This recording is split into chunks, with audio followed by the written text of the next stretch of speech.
Well, I'm going to talk about something that really matters to me. And what it is this idea of finding your creative maximum at work.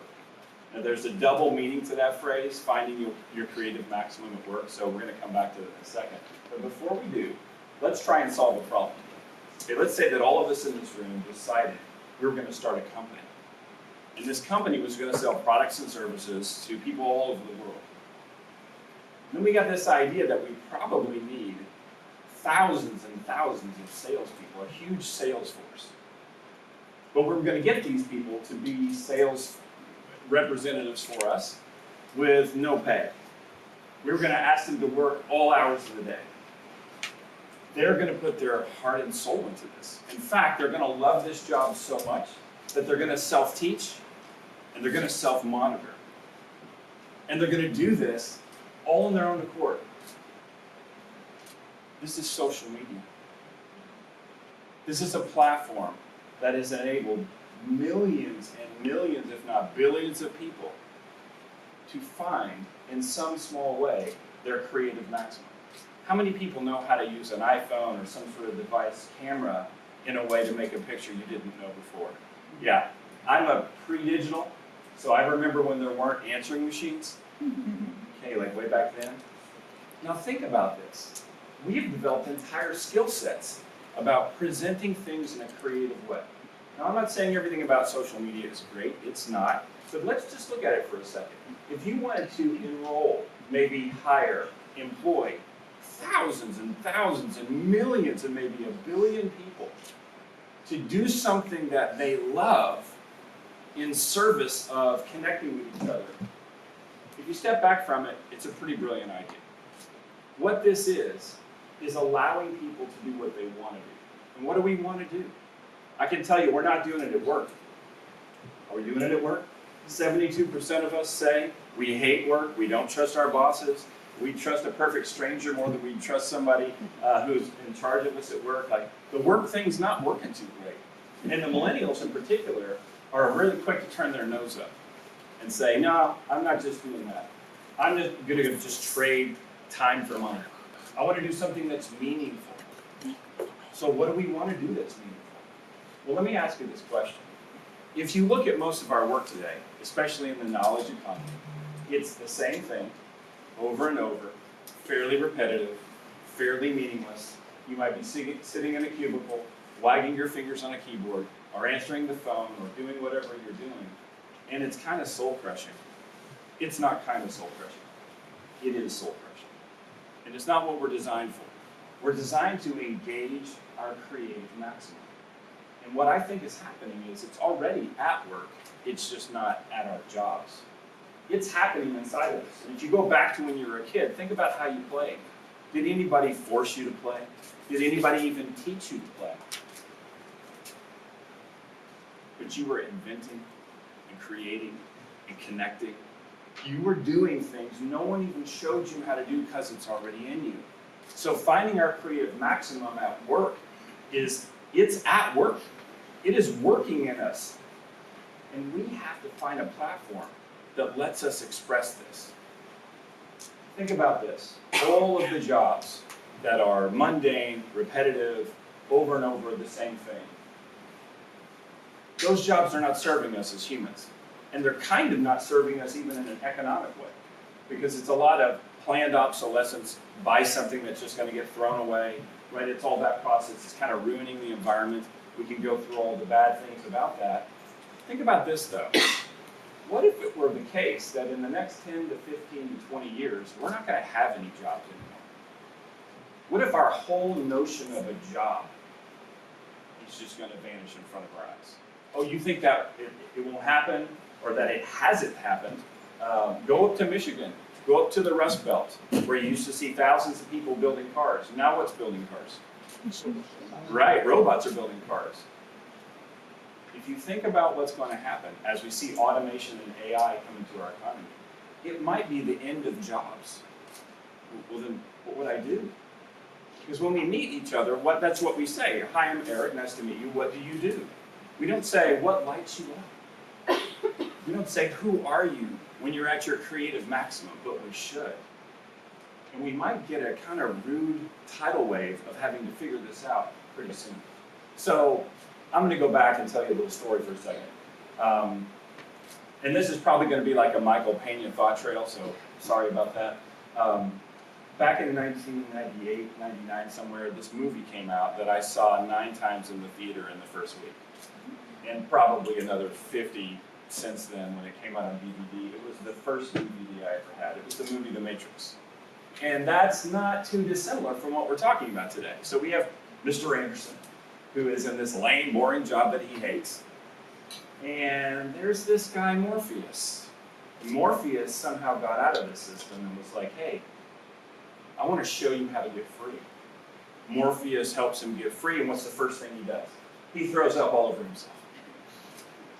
It may not be a smooth transition, but it is coming. The way the economy is working, the way the world is working, is changing at a rate that we've never seen before. In fact, it's shrinking generations. So if you go back a couple of hundred years ago, how long was a generation? Maybe 35, 40 years. And then that next generation was a little different. Technology changed a little, right? And there was a little problem relating.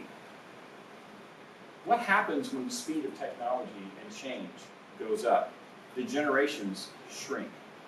Some of you have a phone that's not this year's model, and last year's model is so lame and terrible, and you got to get all the new features. That's kind of happening to us as humans. It's not 30 or 40 years, maybe it's more like 5 years. And that's a gap in language, that's a gap in understanding, that while we are connected in a certain way on our phones, and you can kind of split the population up into people who text with one thumb and people who text with two. I'm an old guy, so I text with one. I don't do this thing yet. Okay. That sounds funny to some of you, but think about it though. Just the little things like that separate us and give us a point of disconnection. What I'm proposing is that if we redesign the way we work, in fact, if we redesign work itself and our relationship to even having a job, we might be like Neo, who found and was found by Morpheus. Got out of the system, had some problems at first, got some training, some awesome training too, some kung fu and whatever else, right? And then what did he do? He started pursuing his creative maximum. And what he did was go back in to set other people free, to enable them to do what they have it in themselves to do. Now, if that's not the dream of humanity, I don't know what is. To see every single person hearing what I'm saying right now find their creative maximum, what problem could we not solve if that were true? If we weren't trading 5 days of one thing for 2 days of another. And it's not even that anymore. That was probably true in the 70s. Now it's the gig economy and every way we can create multiple revenue streams, right?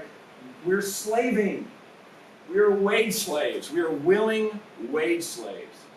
And because we tend to be distracted and entertained and caught up in a lot of fun, we're missing out on the fuel that's going to bring us to our creative maximum.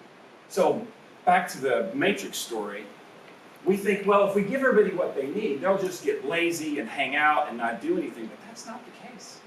When people are empowered and enabled and given a platform to reach their potential, they do amazing things. What did Neo do? He went back in and started flying around and fighting Agent Smith and doing all this awesome stuff. He was trying to set other people free. So let me bring you to this idea of what it could look like if we actually pursue this. If you are a business owner, or an entrepreneur, or even a manager, and yes, even a parent, maybe you should start thinking about becoming Morpheus.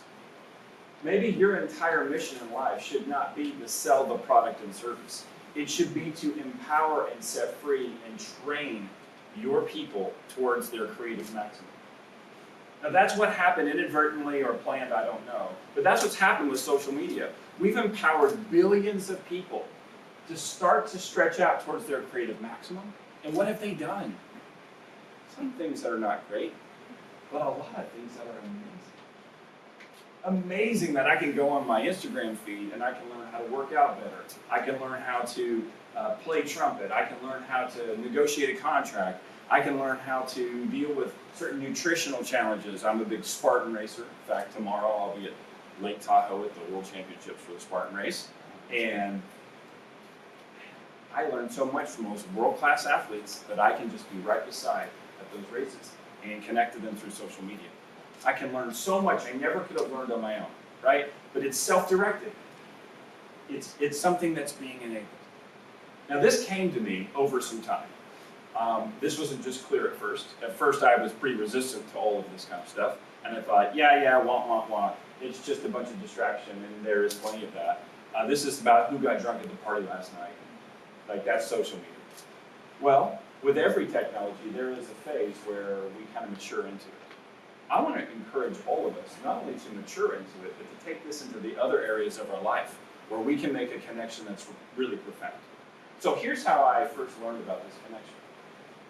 It came to me a long time ago in a galaxy far, far away when I was a musician. I've been in business for the last 25 years, but before that, I was a musician. And I went on tour with a very unique group, 5 members of a brass quintet called the Canadian Brass, and a drum corps, the Star of Indiana, that combined to do this show called An Evening of Brass Theater. And I was performing at the Lincoln Center in New York City. Pretty nervous. Our conductor, though, was an amazing man named A.G. Owe. And he had an incredible career and was conducting us in this concert, and we were all so impressed with him. It had taken us 6 months to memorize 2 hours of music. A long time and a lot of practice. He came in as a guest conductor. He memorized what took us 6 months, he memorized that in an evening. He showed up the next day with no scores, no anything, ready to go. We were amazed. We go on, and as we're starting to walk out on the stage, we notice that he kisses his cufflinks. It's kind of interesting. Okay, we do our show, it's successful. Afterwards, a few of us kind of get up the nerve to go, hey, excuse me, sir, but why were you kissing your cufflinks? He said, well, they were given to me by Leonard Bernstein. Something had been transferred.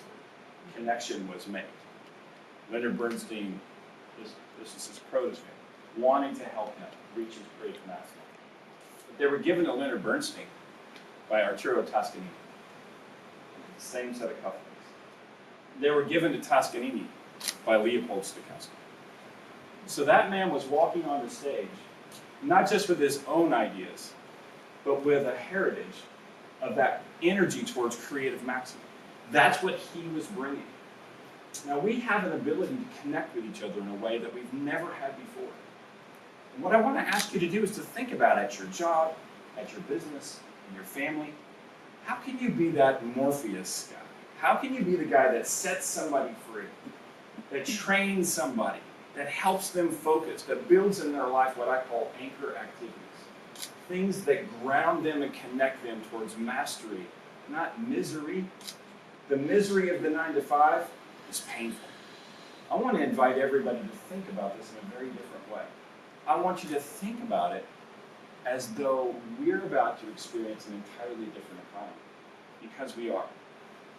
We're about to experience an entirely different way of being human, not doing jobs. Now, I'm not saying every job out there is bad, it's not. But the question is, at some point, we're going to see a very big change in the way we do what we do. And we've got a platform that's shown us something pretty ingenious. Now, I'm not saying the InstaWebs are going to be the solution to everything, so don't get me wrong. But the idea of it. Let's go back to where we started as we wrap up. At the beginning, we have the problem. How can we get a huge sales force to volunteer, to be fanatical, to grow in their creativity, to get excited every single day to engage their job for free? How is that even possible? It's possible by enabling people to do what they already want. And when people are set free from a wage slave mentality that traps us in a job, they do things that are awesome. They're totally awesome. And one of the things to me that's so exciting about that is that as we start to see that transfer, we're going to see our identity shift from somebody who has a job to somebody who's bringing what is in them to be brought to the world in a way that no amount of money can motivate. What if that's the way we built our businesses? What if that's the way we built our teams? What if that's the way we built our families? It's an amazing thing, and I want to welcome you to the Millennial Symphonic economy. Thank you.